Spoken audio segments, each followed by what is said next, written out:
Welcome back from that short break. We continue with the news on New Vision TV, but now let us take a look at what is making headlines in business with Lynn Komjishe. In business today, students, forex bureaus, banks and Kenyans living in Uganda and Tanzania are the only ones who will be allowed to change their currency in the country after Bank of Uganda joined Tanzania's central bank in banning Kenyan currency conversion. Bank of Uganda issued a notice barring currency conversion and repatriation to Kenya, stating that all conversions would be done within Kenya.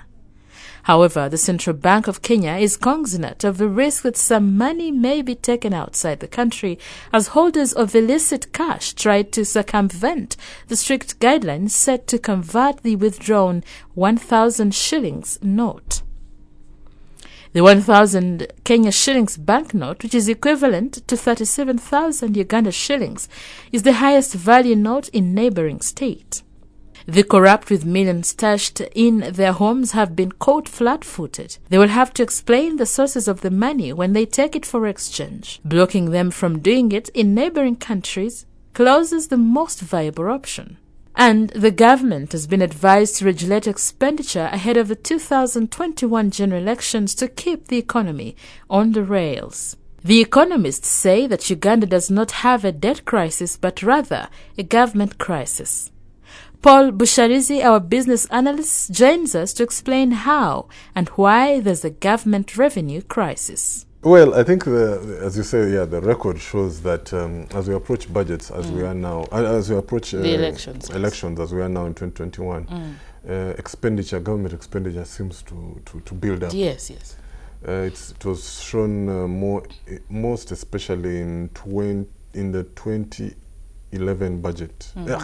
Sorry. 2011 election. Yes. And what was interesting about that is that as a result of this, and the government officials say other things, inflation hit a 19-year high in October of 2011. It hit 30%, which was the highest it had been since 1992. Of course, many of us are young, but the older people need no introduction to the dangers of having too much inflation in this country. Right. So they are worried about. They tend to jack up expenditure coming to elections. You know, these very economists are saying the country does not have a debt crisis, but rather a government revenue crisis. What do they mean? Well, so one measure of whether your debt is out of control or not is what is the debt as a proportion to GDP. Right. And so for developing countries like Uganda, they prescribe that it should be 50. That should be the limit. Don't get to like Uganda now has a GDP of about, they say, $30 billion. Your debt should not hit 15, or should stop at $15 billion. That's a debt you can manage. But other countries, I mean, like Japan, I think have like a debt to GDP ratio of 250%, so 3 times the economy. So when he says we have a revenue problem, we have a problem mobilizing resources to pay for our debts. For example, our revenue to GDP now, I think, is about 14%, which is not very good when you look at sub-Saharan Africa, about 16%. You look at South Africa, about 27%, Mauritius, which is also a big deal, you know, in those high figures.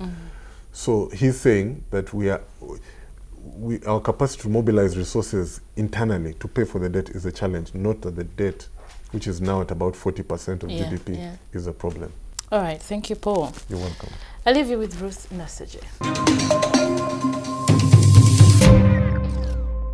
Thank you, Lynn. Now we take a look at our Daily Pearl of Africa series. Today it is the Murchison Falls National Park. It has had a lot of controversy for the past week and also still having more controversies. But now let us take a look at the beauty of Murchison Falls and what makes it popular. Now what makes it popular is the falls, which were then called the Kabalega Falls. The waterfall is located on the Great River Nile between Lake Chuga and Lake Albert. However, there is much more to expect when you visit this park. Let's take a look.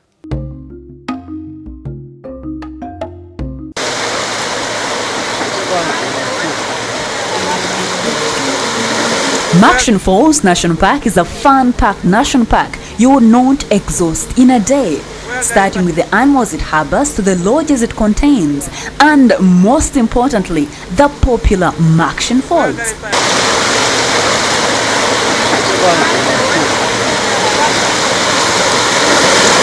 And if you have that adventure spirit, camping at Murchison Falls National Park for a week is what I could recommend. In this time, you would feel, touch, smell, and see why Uganda is known as the Pearl of Africa.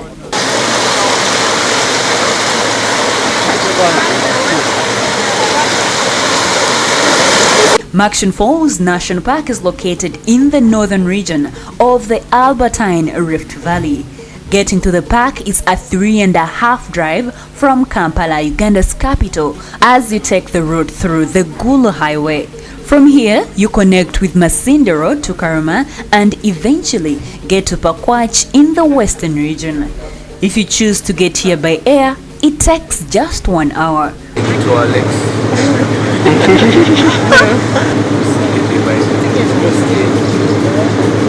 The park, which covers 3,840 square kilometers, was established in 1926 as a game reserve to shelter the savanna grassland, which was pointed out by Winston Churchill in the year 1907. It is now recognized as one of the best national parks in Uganda and receives over 20,000 visitors annually. The park is managed by the Uganda Wildlife Authority. Just to give you an indication, in the 70s, Murchison Falls National Park was the #1 park in the whole of Africa. Its name, it was named after the president of the Royal Geographic Society. And it's one of the premier parks, the first parks to be made in Uganda. So it's a park with history. It's a park with one of the most amazing resources. The fastest falls in the world is what you are going to see now. Amazing wildlife if you want to see the big five in their natural setting. The River Nile, the longest river in the world, transacting the park. I mean, the best you can imagine in a national park is what you find here. That's why it's so special. Our adventure through Murchison Falls National Park will be facilitated with game drives. With these, you are guaranteed to have a closer look at even the fiercest animals. Especially with the migration. This is the second thing.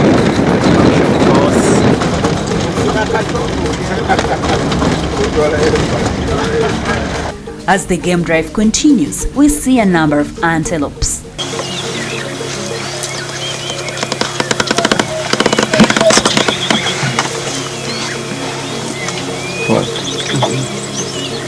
Not far from the antelopes, the buffaloes can't be missed. These wander through the exotic plants in the park. That is government. If you look at the horn, that is a bachelor's hat. You get it? Uganda is endowed with giraffes, as these can be found in almost all the national parks in Uganda. Their local name is Entuga, a Luganda word. This language is popularly used here in Uganda. Wondering how they feed on grass? Check this out.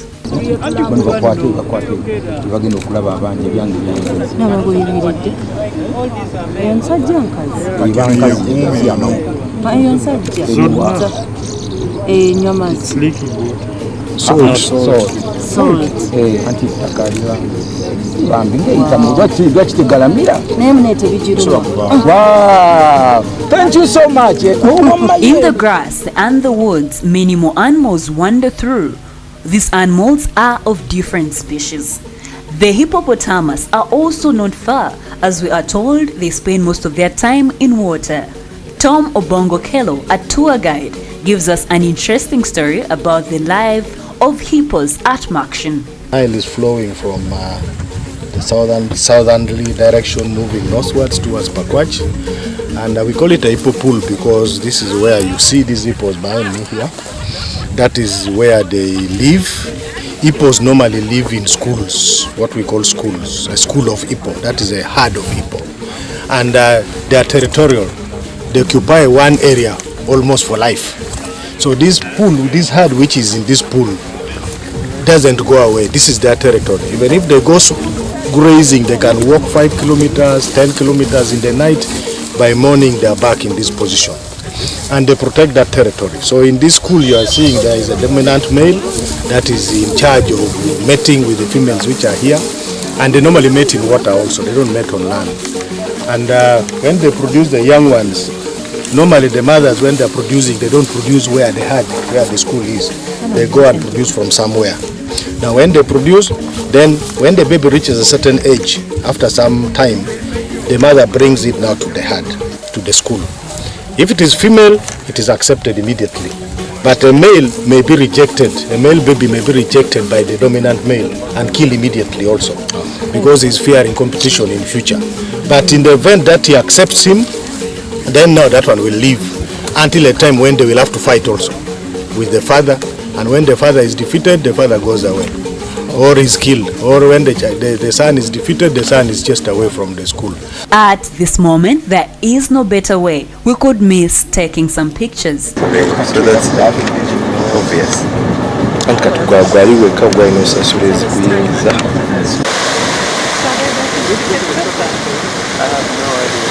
To have a more clear view of the animals sailing on the Albertine waters using a ferry is another option.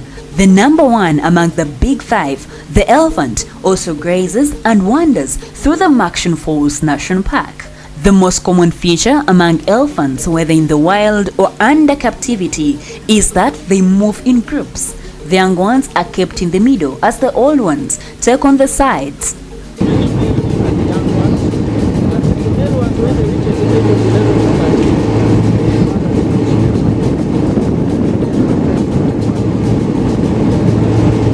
As we continue encountering with the cool breeze on the water, we meet rare animals like the warthog.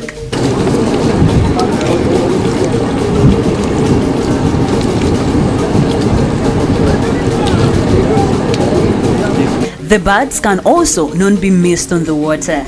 At the shores, crocodiles also rest to catch the warmth of the soil. Where they can gain it or lose it.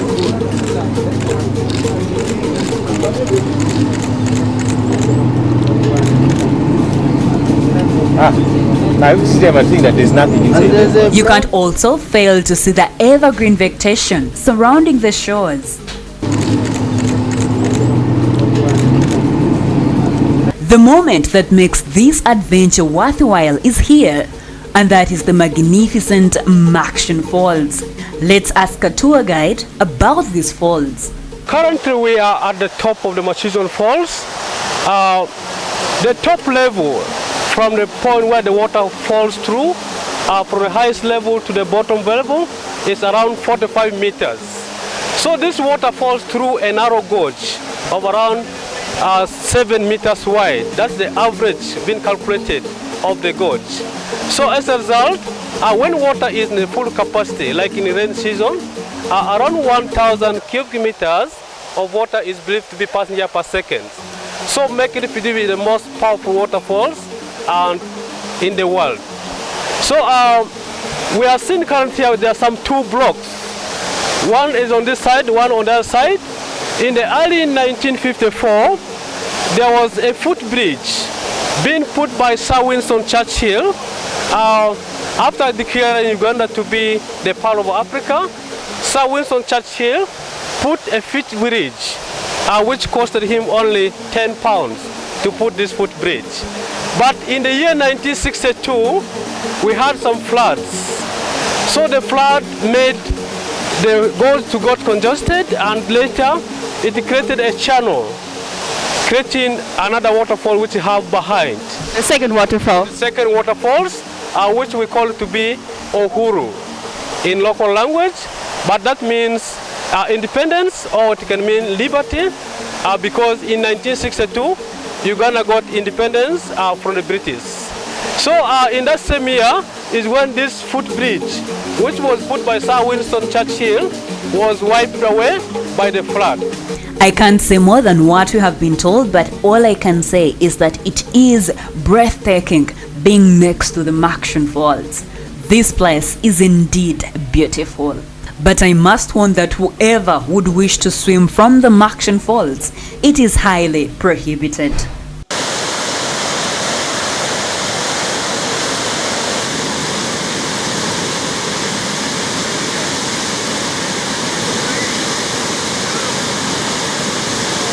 Billy, countdown, eh?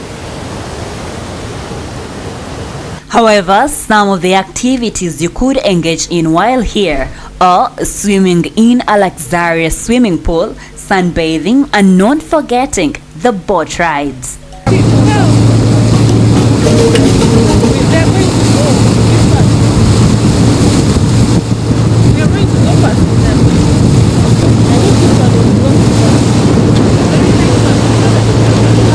There are quite affordable lodges with cozy beds you could enjoy after a long day. I cannot forget the restaurants. While here, you can't miss the sunset on the water.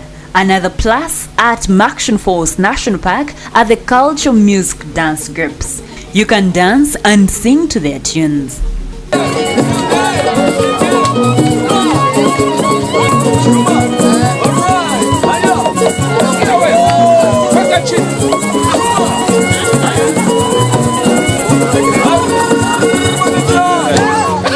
Why can't I end here and embark on another adventure I am sure you would love to watch? So join me next time for yet another interesting adventure here on New Vision TV's Pearl of Africa Diaries.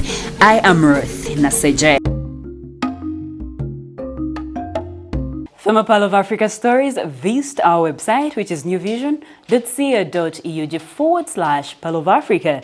Our newspaper, The Sunday Vision, is also another home of adventures, so grab your copy every Sunday. For Pearl of Africa stories, we now take a look at our special report today. Tomorrow, when Minister for Finance Matia Kasaija reads the national budget, there will be praises and criticisms, but many do not know Uganda's economic journey has been through thick and thin. Today, New Vision TV brings you the third of the four-part series of the performance of the economy since 1986.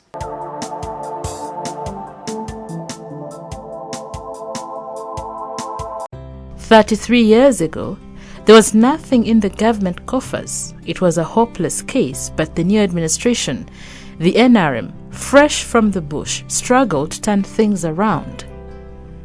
Uganda's economy is far from perfect today, but it is important to look back over the journey that has brought us thus far. Some farmers were on the verge of cutting down their coffee trees. The cooperatives had not paid them for long. The effect of the disbandment of the Coffee Marketing Board meant they were now being paid cash for the crop thanks to the new competition and were getting paid more. They were earning twice more than the days when Coffee Marketing Board had the monopoly of buying coffee. Finance Minister Jehoash Mayanja Nkanje, in his 1994-1995 budget speech on reporting how the liberalization of Coffee Marketing Board was proving such a success, said, in 1986, when international prices were over $4, about 15,000 shillings today per kilo, farmers only received 13 cents, about 487 shillings today per kilo. Earlier this year, when prices were around $1.20, about 4,500 shillings today per kilo, farmers were getting almost 40 cents, about 1,500 shillings today per kilo, 3 times the 1986 price. But this success threatened to throw the government's plans for the economy into disarray. In 1993-1994, coffee receipts jumped 61%. This and other factors saw the shilling appreciate 22%. A stronger shilling would affect exporters by making them earn less shillings for their dollar and affect farm gate prices and production, which the government was trying to jumpstart. So as a way to moderate the shilling's appreciation, Nkanji proposed a coffee stabilization tax of 20% on coffee sold for more than 1,100 shillings and 40% on prices above 2,200 shillings. The tax was supposed to help smoothen out the fluctuations in the exchange rate so as not only to help coffee farmers but all exporters as well. In addition, the removal of the additional cash would help keep inflation in check. The tax was unpopular, causing disquiet in the industry. The stabilization tax was abolished in the 1996-1997 budget, but more difficult economic decisions were to come. In 1996, in a bid to better tap into the growing consumption trends, the government replaced sales tax and commercial transaction levy with value-added tax. Despite a whole year of consultation and training, the shopkeepers of Kampala closed their shops in protest over the tax, bringing the capital to a grinding halt. They complained that it was too difficult to manage and would make them go out of business. VAT collections are now second only to tax on personal incomes as a proportion of total revenue collected by the Uganda Revenue Authority. Nkanji came up with an audacious plan to fire up the economy through the sale of state enterprises. As far back as the first budget speech under the NRM in 1986, the government's portfolio of 100-plus state enterprises was recognized as an unsustainable drain on the state coffers. It required 22.7 billion Uganda shillings to keep them afloat, with no hope of any monetary return. Crispus Chiyonga, in the 1991-1992 speech, declared the intention to retain only 16 of the 112 public enterprises, hold majority shares in 23, a minority stake in 13, and the rest be flogged off or shut down altogether.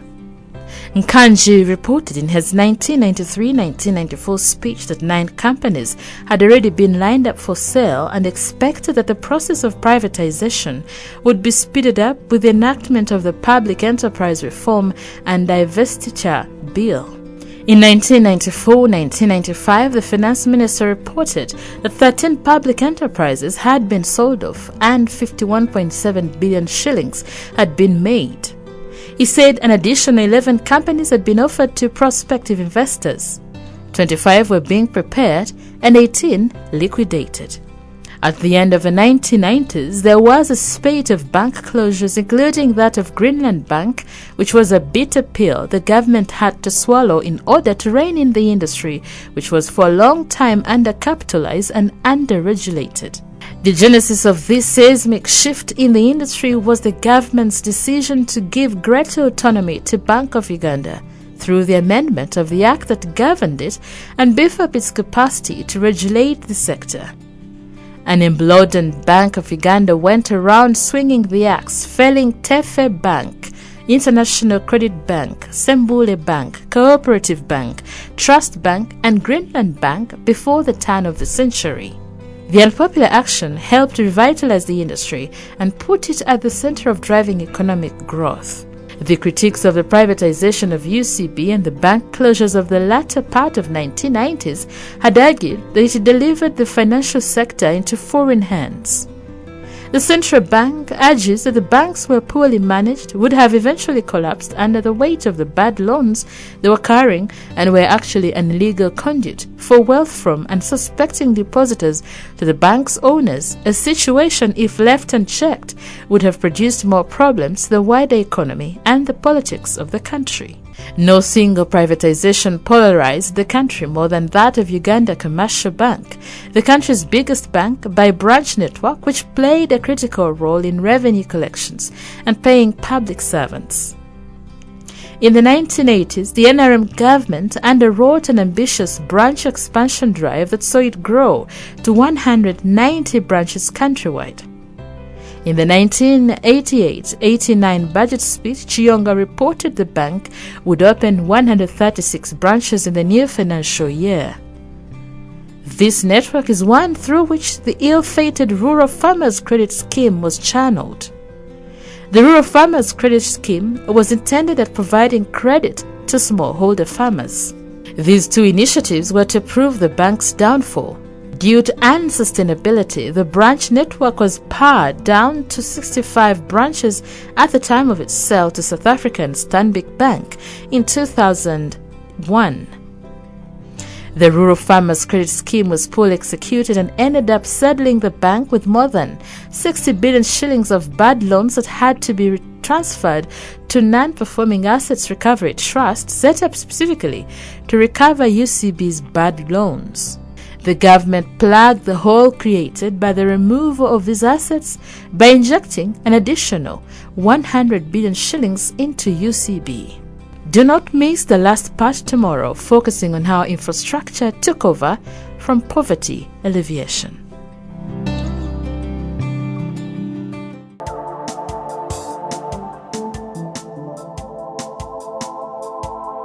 That is all we had for you. Thank you for watching. Be sure to catch more news updates and other programs here on New Vision TV by visiting our website, which is newvision.ca.eu/video. You can also follow us on social media. Facebook is The New Vision, Twitter is @NewVisionWire, Instagram is @NewVisionWire, and our YouTube channel is New Vision TV.